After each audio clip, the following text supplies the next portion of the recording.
नमस्कार, राष्ट्रपोस्ट से मैं पवन केसवानी। छत्तीसगढ़ में नई सरकार बने 2 साल हो गए और इस 2 साल होने के करीब 2 हफ्ता पहले प्रदेश में भूमि खरीदी बिक्री के लिए जो कलेक्टर गाइडलाइन जारी की गई है, उस मुद्दे पर भाजपा के कद्दावर नेता और रायपुर के सांसद बृजमोहन अग्रवाल और सरकार की मतभिन्नता एक बार साफ तौर पर खुलकर नजर आई है। इस बार भी बृजमोहन अग्रवाल ने पत्र लिखा है। यदि मैं बात सरकार की करूं तो खासकर ओपी चौधरी का मैं वो बयान भी सुनाऊंगा जहां से बृजमोहन अग्रवाल जिन बातों को लेकर विरोध कर रहे हैं और साफ तौर पर यह लिख रहे हैं कि असंतोष उफान पर है।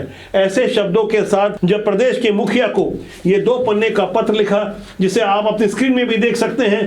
बृजमोहन अग्रवाल 8 बार विधानसभा रायपुर से चुनकर आए हैं, लोकसभा के सांसद हैं, 5 बार के मंत्री रहे हैं। इन 2 पन्नों के पत्र में बृजमोहन अग्रवाल ने साफ तौर पर लिखा है कि जिसमें सीधे मुख्यमंत्री विष्णुदेव साय को संबोधित करते हुए पहले पैराग्राफ की पहली लाइन पे लिख दिया है, बिना किसी जन परामर्श, बिना किसी वास्तविक मूल्यांकन और बिना सामाजिक आर्थिक प्रभावों की समीक्षा के बिना कलेक्टर गाइडलाइन की दरों में 100% से लेकर 800 से 900% तक वृद्धि की गई है।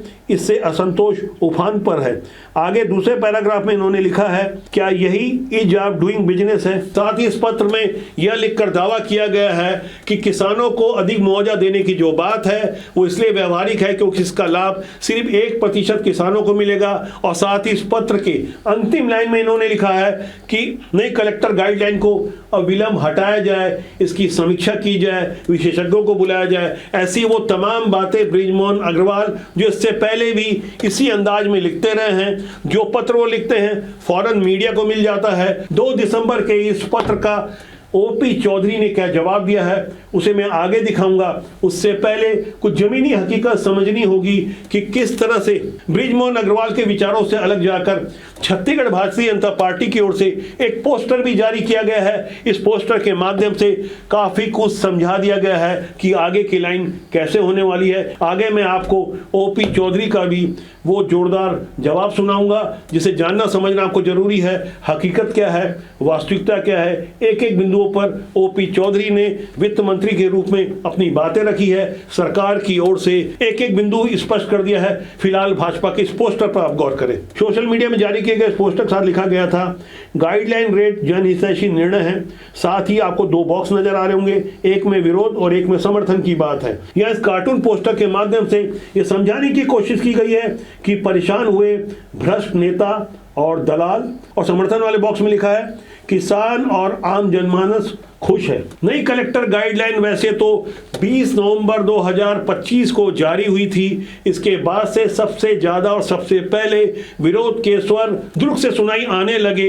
ये नजारा उस वक्त ज्यादा चर्चित हो गया जब भारतीय जनता पार्टी, जिसकी छत्तीसगढ़ में सरकार है, उसके प्रदेश अध्यक्ष किरण सिंहदेव एक निजी कार्यक्रम से लौट रहे थे तो जमीन का कारोबार करने वाले लोग और उनके कर्मचारियों ने चारों तरफ से उनकी गाड़ियों को घेर लिया।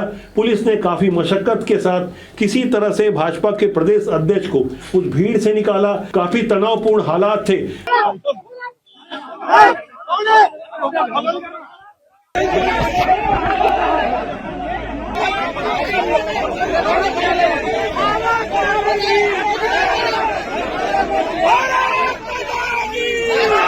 वैसे तनाव का नजारा तो 1 दिसंबर को भी देखने मिला जब पुलिस को मजबूरन दौड़ा दौड़ा कर लाठियां चलानी पड़ी। उस नज़ारे को आप गौर करें। ये नज़ारा है दुर्ग शहर का, जहां पटेल चौक स्थित BSNL ऑफिस के सामने बिना अनुमति सड़क जाम कर उग्र प्रदर्शन करने के मामले में पुलिस को लाठीचार्ज करनी पड़ी। 5 व्यापारियों को आरोपी बनाया गया, जमीन के कारोबारी थे। इस नज़ारे को आप देख सकते हैं जहां साफ तौर पर बेहद तनावपूर्ण हालात आपको नजर आ रहे होंगे। पुलिस कर्मियों के साथ धक्का मुक्की और सरकारी कामकाज में रुकावट पैदा करने के मामले में पुलिस ने 5 लोगों को गिरफ्तार किया है, लेकिन मनोज राजपूत नामक एक व्यक्ति जिसके विरुद्ध कई आपराधिक मामले दर्ज हैं, पुलिस ने साफ तौर पर बताया कि यही लोगों को भड़काने का काम कर रहा था। पुलिस की ओर से दावा किया गया कि मनोज राजपूत की ओर से ही प्रायोजित करके भीड़ बुलाई गई थी। पुलिस ने शुरुआत में जिन 5 लोगों को गिरफ्तार किया उसमें अनिल वासनिक, विक्की चंद्राकर, दिनेश पांडे, राकेश यादव और जितेंद्र बत्रा जो आपकी स्क्रीन में भी नजर आ रहे होंगे। लेकिन मनोज राजपूत के बारे में सीएसपी सत्यप्रकाश तिवारी की बातों पर आप गौर करें कि वो मनोज राजपूत के बारे में क्या कह रहे हैं। आगे मैं आपको मनोज राजपूत की कुछ और हरकतों के बारे में बताऊंगा। अभी तक जो जानकारी प्राप्त हुई उसके हिसाब से उस पूरे कार्यक्रम को वो लीड कर रहा था। वो खुद जमीन का कारोबारी है और इस प्रकरण में जो भी वहाँ पे भड़काऊ बयान है, भड़काऊ भाषण दिया गया है, वो मनोज राजपूत के ही द्वारा दिया गया है। वो की पर्सन था और उसकी पतासाजी कर शीघ्र ही उसके विरुद्ध कठोर वैधानिक कार्रवाई की जाएगी। मनोज राजपूत का कांग्रेस से सीधा संबंध रहा है। कई तस्वीरें आप सोशल मीडिया और इंटरनेट में भी देख सकते हैं। पुराने मुख्यमंत्री भूपेश बघेल जिन दिनों मुख्यमंत्री थे तब की तस्वीर आपको नजर आ रही होगी। इसके अलावा भिलाई के विधायक देवेंद्र यादव के साथ इन्होंने दुर्ग भिलाई में सैकड़ों पोस्टर लगवाए थे।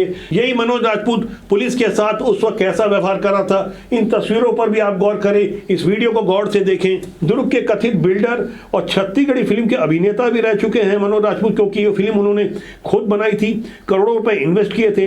इनके विरुद्ध दावा किया जाता है कि 10 से 12 आपराधिक मामले पहले दर्ज हो चुके हैं, जिसमें धोखाधड़ी, बलात्कार, पास्को एक्ट, मारपीट और पासपोर्ट धोखाधड़ी जैसे गंभीर मामले के ये आरोपी हैं। इसमें सबसे विवादित रेप और धोखाधड़ी से जुड़ा मामला है। दुर्ग भिलाई के कई थानों में इनके विरुद्ध मामले दर्ज हैं। भिलाई 3 जीआरपी थाने में अपनी एक रिश्तेदार महिला, तब वो नाबालिग थी, शादी का प्रलोभन देकर उनके विरुद्ध आरोप है कि करीब 12 वर्षों तक दुष्कर्म और पास्को के उल्लंघन का आरोप भी लगा। इसी तरह अन्य थानों में भी बलात्कार का मामला दर्ज है। जेल से छूटने के बाद पीड़िता को धमकाने का भी एक मामला दर्ज है, इसमें भी एफआईआर दर्ज है। जीने दो, नहीं तो हमको मरने दो। सरकार से अपेक्षा करते हैं, हमको मृत्यु इच्छा चाहिए। क्या दे पाएगा? क्या दे पाएगा? नहीं दे पाएगा ना। हम शाम तक बैठेंगे और हम डरने वाले नहीं हैं। अब हम चौक में बैठेंगे। अभी भी मौका है, अगर शर्म आ रही है आम जनता को रोड पे ले आए तो ध्यान से सुन ले, आज भी मौका है। आज लोगों को तकलीफ और जितनी परेशानियां दे रहे हैं, हम 2 साल के बाद आपकी सरकार को हम देंगे। जिस मनोज राजपूत को आप अभी देख रहे थे लोगों को भड़काते हुए, दुर्ग के मोहन नगर थाने में कई मामले दर्ज हैं। अब यहाँ समझना होगा कि छत्तीसगढ़ के वित्त मंत्री ऐसे ही लोगों के बारे में खुलकर ये समझा रहे थे। आगे मैं आपको एक मीडिया इंटरव्यू दिखाऊंगा जहां आप ओपी चौधरी के एक एक शब्द पर गौर करें कि आखिर किस तरह से नई कलेक्टर गाइडलाइन के फायदे भी बता रहे थे और उसके कुछ नुकसान भी बता रहे थे। नुकसान किनको होगा ये भी गौर कीजिएगा। वो साफ तौर पर बता रहे थे कि आम लोगों को परेशान होने की बिल्कुल जरूरत नहीं है। आप गौर से ओपी चौधरी जो वित्त मंत्री है, जिनके विरुद्ध दुर्ग में आप नारेबाजी और आक्रोश को देख रहे थे, क्या कह रहे हैं ओपी चौधरी। देखिए 2016 से 16-17 से गाइडलाइन रेट नहीं बढ़े थे, उसके कारण बहुत ज़्यादा डिस्पैरिटी भी हो गई थी। और जो ज़्यादा बड़ी 3 गुना 4 गुना जो बताया जा रहा है, वो हेक्टेयर रेट मतलब स्क्वायर फीट रेट जहाँ पर समाप्त हो गए, तो उसको स्क्वायर फीट रेट जो हैं उसमें थोड़ा बहुत बैलेंस हो सकता। उसमें 3 गुना 4 गुना हेक्टेयर रेट बढ़ा है, ना कि स्क्वायर फीट रेट बढ़ा है। उसके बाद भी स्क्वायर फीट रेट की तुलना में वो काफ़ी कम है। नुकसान जो जिसको कच्चा पक्का करना है, जिसको 10-10 गुने के अंतर पे जिसको गाइडलाइन पे खरीदना है, उसको नुकसान हो। रियल एस्टेट के लोग भी चिंता ना करें, ब्रोकर साहब भाई जो हैं वो भी चिंता ना करें, जो बिल्डर भाई हैं वो लोग भी, क्रेडाई वाले भी चिंता ना करें, चेंबर वाले हैं, व्यवसायी लोग वो लोग भी चिंता ना करें। उनके साथ भी मैं लगातार बैठ रहा हूँ और उनकी भी कुछ दिक्कतें हैं, उनकी भी दिक्कतें कुछ जेन्युइन हुई हैं, क्योंकि इतना बड़ा जो रिफॉर्म का प्रोसेस किया गया, इसमें स्लैब पे भी बहुत बड़ा काम किया गया है। यहाँ पे छत्तीसगढ़ में लगभग 10,000 रेट के स्लैब। दिल्ली, नोएडा और बड़े बड़े अन्य शहरों में जहां 40 से 50 स्लैब हैं, लेकिन आपको जानकर हैरानी होगी कि छत्तीसगढ़ में 10,000 स्लैब काम करती रही। इस पर ओपी चौधरी ने खोलकर बताया, जो बेईमान हैं, जो भ्रष्ट हैं, वही लोग ज़्यादा और परेशान होने वाले हैं, जबकि आम जनता को ज़मीन कितनी चाहिए मकान बनाने के लिए? 1,000 फीट, 2,000 फीट, 5,000 फीट, 10,000 फीट या अधिक से अधिक 15,000 फीट, यानी 15,000 फीट तक जो जमीन खरीदेगा उसे बिल्कुल परेशान होने की जरूरत नहीं है आम जनता और किसानों को लेकर। इसलिए भारतीय जनता पार्टी ने पोस्टर जारी करते हुए बृजमोहन अग्रवाल के पत्र के बिल्कुल उलट अपना संदेश साफ दे दिया। यही बातें ओपी चौधरी भी एक मीडिया इंटरव्यू में साफ तौर पर कह रहे थे। यहाँ पे छत्तीसगढ़ में 10,000 स्लैब थे और ये भ्रष्टाचार करने के लिए विभाग के लोगों द्वारा और कुछ नेगेटिव लोगों के द्वारा इन सबको, इस तरह के स्लैब्स को लगातार बढ़ाते गए। ऐसे भी उदाहरण आपको मिलेंगे कि एक रोड है, रोड के एक साइड पर 20,000 स्क्वायर मीटर का रेट है, मान लीजिए 2,000 रुपये स्क्वायर फीट का रेट है। उसी रोड के ठीक दूसरे साइड पता चले कि 50,000 रुपए का स्क्वायर फीट, 5,000 रुपए स्क्वायर फीट का रेट। मेरा ये कहना है कि चीजें रेशनलाइज हो। मान लीजिए एक रोड के एक किनारे पर 2,000 रुपए का रेट है स्क्वायर फीट पे, दूसरे साइड पे 5,000 रुपए स्क्वायर फीट का रेट कैसे हो सकता है? नहीं हो सकता। ये भ्रष्टाचार करने के लिए बनाया गया है। और इसको 2,000 रुपया का मान लीजिए किसी का सेटिंग हो गया तो 2,000 वाला रेट दिखा देंगे, किसी की सेटिंग नहीं हो पाई तो 5,000 रुपया रेट दिखा देंगे। मैं बोलना चाहूंगा कि 35 डिसमिल से कम वाले जो हैं, 35 डिसमिल से जो कम वाले हैं, उन पर इसका इंक्रीमेंटल का कोई असर नहीं पड़ेगा। इंक्रीमेंटल का कोई असर 35 डिसमिल से कम वालों पर सबसे ज्यादा आप समझ लीजिए 15,000 फीट, तो रायपुर, बिलासपुर, दुर्ग या कोई शहर है, उसमें आम आदमी कितना स्क्वायर फीट खरीदता है? 2,000 खरीदता है, 4,000 खरीदता है, 6,000 खरीदता है, 5,000 खरीदता है, 1,500 खरीदता है, इस तरह खरीदते हैं। तो उन पे इंक्रीमेंटल का कोई असर नहीं है। लेकिन जो बड़े पैच बनाते हैं, बिल्डर हैं, उनकी भी हमको चिंता करनी है, क्योंकि इकोनॉमी को बढ़ाना है, तो उनको इसका असर पड़ रहा है, ये इंक्रीमेंटल सिस्टम। तो इसके बारे में भी हम निश्चित रूप से हम बैठ रहे हैं और एक एप्रोप्रिएट डिसीजन पर जाने के लिए बहुत जल्द निर्णय लेंगे। इसी लाइन पर आगे वो समझा रहे थे कि हमारी सरकार ने बड़े बड़े घोटाले पकड़े हैं, कुछ 5% हमने कुछ गलती की है नए कलेक्टर गाइडलाइन को जारी करने के लिए, तो हम उसे सुधार देंगे।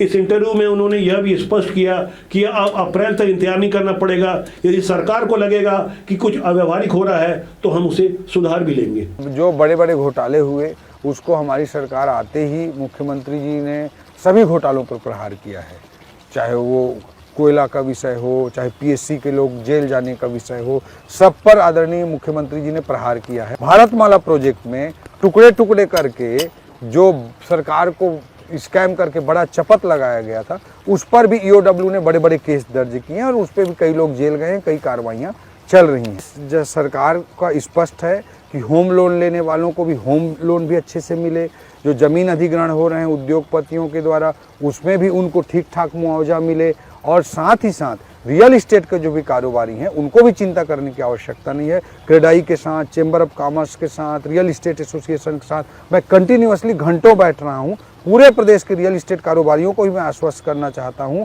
कि इस पूरे प्रोसेस में जो भी चीज़ ज़्यादा अव्यवहारिक हो गई, बहुत बड़ा एक्सरसाइज हुआ है, तो 5-10% क्षेत्र में कुछ चीज़ें अव्यवहारिक हुई हैं, मेरे को भी, मेरे संज्ञान में भी आ रहा है, तो उन सब चीज़ों को भी ठीक करने के लिए हम ओपन माइंड से तैयार हैं। विश्लेषण की शुरुआत में मैंने बृजमोहन अग्रवाल का जो 2 पन्ने का पत्र बताया था और उसके उलट ओपी चौधरी जिस तरह की बातें बोल रहे हैं, वह अंदर खाने आपको समझना होगा कि छत्तीसगढ़ की राजनीति में आखिर ये अलग अलग धुरी के 2 नेता, दोनों भारतीय जनता पार्टी से जुड़े हैं, कैसे बात कर रहे हैं। और बृजमोहन अग्रवाल ने तो साफ तौर पर पत्र लिखकर यह समझा दिया है कि जनता में कितना आक्रोश है। यहाँ भी हमें गहराई से समझना होगा, जब नई नई सरकार बनी थी तो बृजमोहन अग्रवाल जो सबसे कद्दावर नेता इसलिए माने जाते रहे क्योंकि 8 बार वो लगातार रायपुर से चुनाव जीत करके आए, विधानसभा गए, मंत्री बनना भी स्वाभाविक था, बन भी गए, और स्वाभाविक रूप से उनकी सरकार में सबसे ज़्यादा चलनी थी, शिक्षा मंत्री बनाए गए।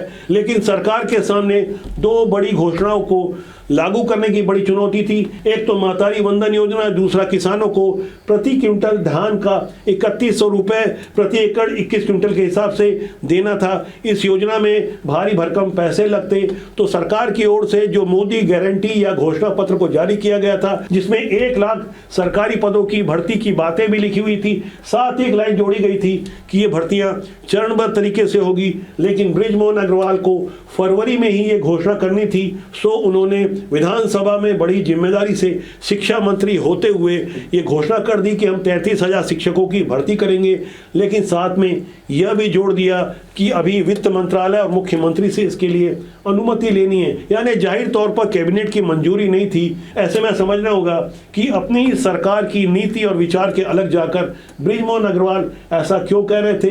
दरअसल अंदर खाने जो कुछ चल रहा था वो बृजमोहन अग्रवाल अच्छी तरह समझते थे। सारी बातें वैसे तो मीडिया में नहीं आती। दरअसल बृजमोहन अग्रवाल के लिए केंद्र ने तय कर लिया था कि वो सांसद बनाए जाएंगे।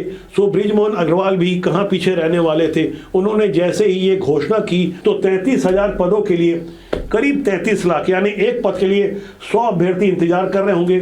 जैसे ही आचार संहिता समाप्त हुई उसके बाद अभ्यर्थियों को इंतजार था कि शायद सरकार की ओर से कोई घोषणा होगी, लेकिन सरकार की ओर से आधिकारिक घोषणा नहीं की गई। और इस बीच ओपी चौधरी का एक वीडियो वायरल कर दिया गया। यहाँ से एक बात समझ में आ गई कि बृजमोहन अग्रवाल और ओपी चौधरी के विचार एक नहीं है, जैसा कि आज के हालात में दिख रहा है।